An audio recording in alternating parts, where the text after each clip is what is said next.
Good morning friends. આજે ધોરણ 10 ગુજરાતી માધ્યમમાં આપણે પાઠ 6ના ખરા ખોટા કે જે બોર્ડની પરીક્ષા માટે ખૂબ જ ઉપયોગી છે તેની ચર્ચા કરીશું. તો ચાલો આપણે શરૂ કરીએ. પહેલું, દોડતી બિલાડી એ વૃદ્ધિ સંબંધિત ક્રિયા છે. તો આ વિધાન ખોટું છે. પ્રાણીઓનું હલનચલન તે વૃદ્ધિ સંબંધિત હોતું નથી. બીજો પ્રશ્ન જોઈએ. બીજાંકુરણ થવાની ઘટના વૃદ્ધિ સંબંધિત ક્રિયા છે. તો આ વિધાન સાચું છે, કેમ કે બીજાંકુરણ થવાથી કોષ વિભાજન પ્રેરિત થાય છે અને તેના કારણે વનસ્પતિની વૃદ્ધિ થાય છે. એટલા માટે બીજાંકુરણ થવાની ઘટના એ વૃદ્ધિ સંબંધિત ક્રિયા છે. પ્રાણીઓમાં નિયંત્રણ અને સંવાદિતતા ચેતા અને સ્નાયુ પેશી દ્વારા થાય છે. તો આ વિધાન સાચું છે, કારણ કે પ્રાણીઓની અંદર ચેતા અને સ્નાયુ પેશી સંકલન સાધીને શરીર પર નિયંત્રણ રાખતું હોય છે. ઘ્રાણગ્રાહી એકમ સ્વાદની સંવેદના પારખે છે. તો આ વિધાન ખોટું છે. ઘ્રાણ એ સૂંઘવા સાથે સંકળાયેલ ક્રિયા છે. વીજ આવેગોનું નિર્માણ ચેતાક્ષના છેડેથી થાય છે. આ વિધાન સાચું છે. સંવેદનાનું વહન વિદ્યુત આવેગ દ્વારા થાય છે.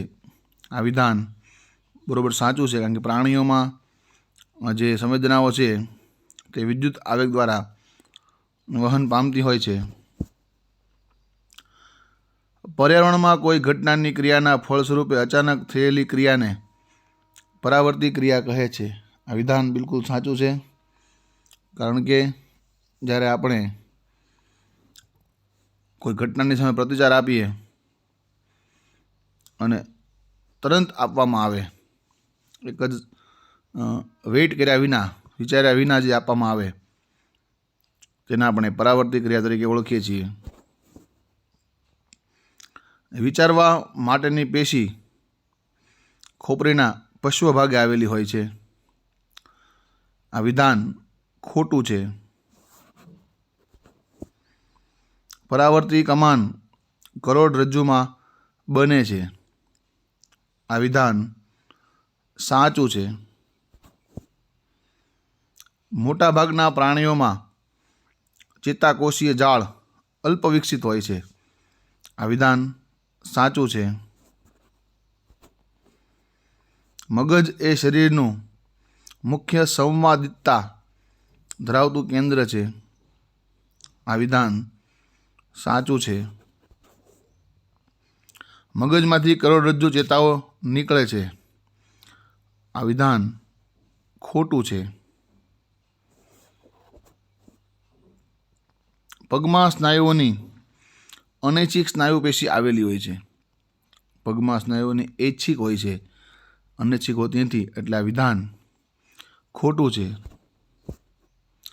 હૃદયના સ્પંદનો અને શ્વાસોશ્વાસ એ અનૈચ્છિક ક્રિયા છે. તો આ વિધાન સાચું છે. મગજમાં લંબમજ્જા આવેલી હોય છે. આ વિધાન ખોટું છે. સ્નાયુ કોષો પોતાનો આકાર બદલી હલનચલન દર્શાવે છે. આ વિધાન સાચું છે. પ્રાણી શરીરમાં ક્રિયાઓના સંકલન અને સમન્વય માટે ચેતાતંત્ર આવેલું હોય છે. આ વિધાન સાચું છે. લજામણીના પર્ણોમાં થતી સ્પર્શાવર્તનની ઘટના વૃદ્ધિ સંબંધિત હોય છે. આ વિધાન ખોટું છે. વટાણાના છોડમાં આધાર સ્પર્શ માટે સંવેદનશીલ હોય છે. આ વિધાન સાચું છે. મૂળની જમીનની દિશામાં થતી વૃદ્ધિ ગુરુત્વાકર્ષણ છે. આ વિધાન સાચું છે. વનસ્પતિમાં વૃદ્ધિ સંબંધિત હલનચલન તીવ્ર હોય છે. આ વિધાન ખોટું છે. વનસ્પતિમાં વૃદ્ધિ સંબંધિત હલનચલન અત્યંત ધીમા હોય છે. કોષ સતત વીજ આવેગનું નિર્માણ કે વહન કરી શકતા નથી. આ વિધાન સાચું છે. ઓક્સિન કોષ વિભાજનને પ્રેરે છે. આ વિધાન ખોટું છે. એબ્સિસિક એસિડ પર્ણો કરમાઈ જવાની ઘટના સાથે સંકળાયેલ અંતઃસ્ત્રાવ છે. આ વિધાન સાચું છે. અંતઃસ્ત્રાવો સીધા રુધિરમાં ભળીને કાર્યક્ષેત્ર સુધી જાય છે. આ વિધાન સાચું છે. ગોઈટરથી બચવા માટે આયોડિનયુક્ત મીઠું ખાવું જરૂરી છે. આ વિધાન સાચું છે.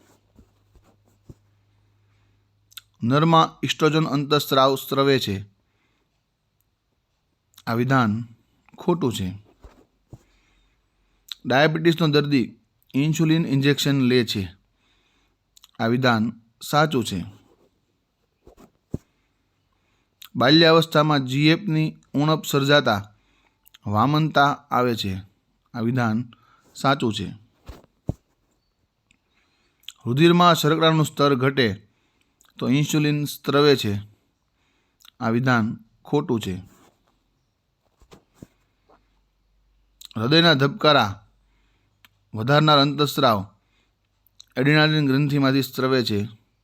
આ વિધાન સાચું છે. હૃદય શરીરનું મુખ્ય સંકલન કેન્દ્ર છે. આ વિધાન ખોટું છે. અગ્રમગજમાં શ્રવણ, ઘ્રાણ, દ્રષ્ટિના કેન્દ્રો આવેલા હોય છે. આ વિધાન સાચું છે. ઘણી અનૈચ્છિક ક્રિયાઓ મધ્ય મગજ, પશ્વ મગજ વડે નિયંત્રિત થાય છે. આ વિધાન સાચું છે. પરાવર્તી ક્રિયામાં મગજ ક્યારેય સંકળાયેલ નથી. આ વિધાન સાચું છે, પરંતુ પાછળથી મગજને જાણ કરવામાં આવે છે. પરિઘવર્તી ચેતાતંત્ર અને શરીરના અન્ય ભાગો વચ્ચેનું જોડાણ મધ્યસ્થ ચેતાતંત્ર વડે વિશે સરળ રીતે થાય છે. આ વિધાન સાચું છે. ચેતાસ્નાયુ સંધાન એ ચેતાનો અને સ્નાયુતંતુ વચ્ચેનો ચેતોપાગમ જેવો અવકાશ છે. આ વિધાન સાચું છે. જ્યારે આપણને શરદી થયેલી હોય ત્યારે ઘ્રાણગ્રાહી એકમોની કાર્યક્ષમતા ઘટી જાય છે. આ વિધાન સાચું છે. ઉર્મિ વેગના વહન માટે ચેતાકોષમાં રહેલા વિશિષ્ટ પ્રોટીનનો આકાર અને ગોઠવણી બદલાય છે. આ વિધાન સાચું છે. લજામણી મિમોસા કુળની વનસ્પતિ છે. આ વિધાન સાચું છે. સૂર્યમુખીનો દિવસમાં અને રાત્રે હલનચલનનો પ્રતિચાર ખૂબ ઝડપી છે. આ વિધાન ખોટું છે. લજામણીના છોડમાં ચેતાતંત્ર કોઈ સ્નાયુ પેશી ન હોવા છતાં સ્પર્શની સંવેદના ઓળખી શકે છે. આ વિધાન સાચું છે. જીબ્રેલિન વનસ્પતિને વૃદ્ધિ અવરોધવાના સંકેત આપે છે. આ વિધાન ખોટું છે. જીએચના પ્રમાણમાં વધારો કે ઘટાડો શરીર પર અસામાન્ય અસર સર્જે છે. આ વિધાન સાચું છે. પરાવર્તી ક્રિયાનું સંચાલન હૃદય દ્વારા થાય છે. આ વિધાન ખોટું છે. Thank you very much. જય હિન્દ.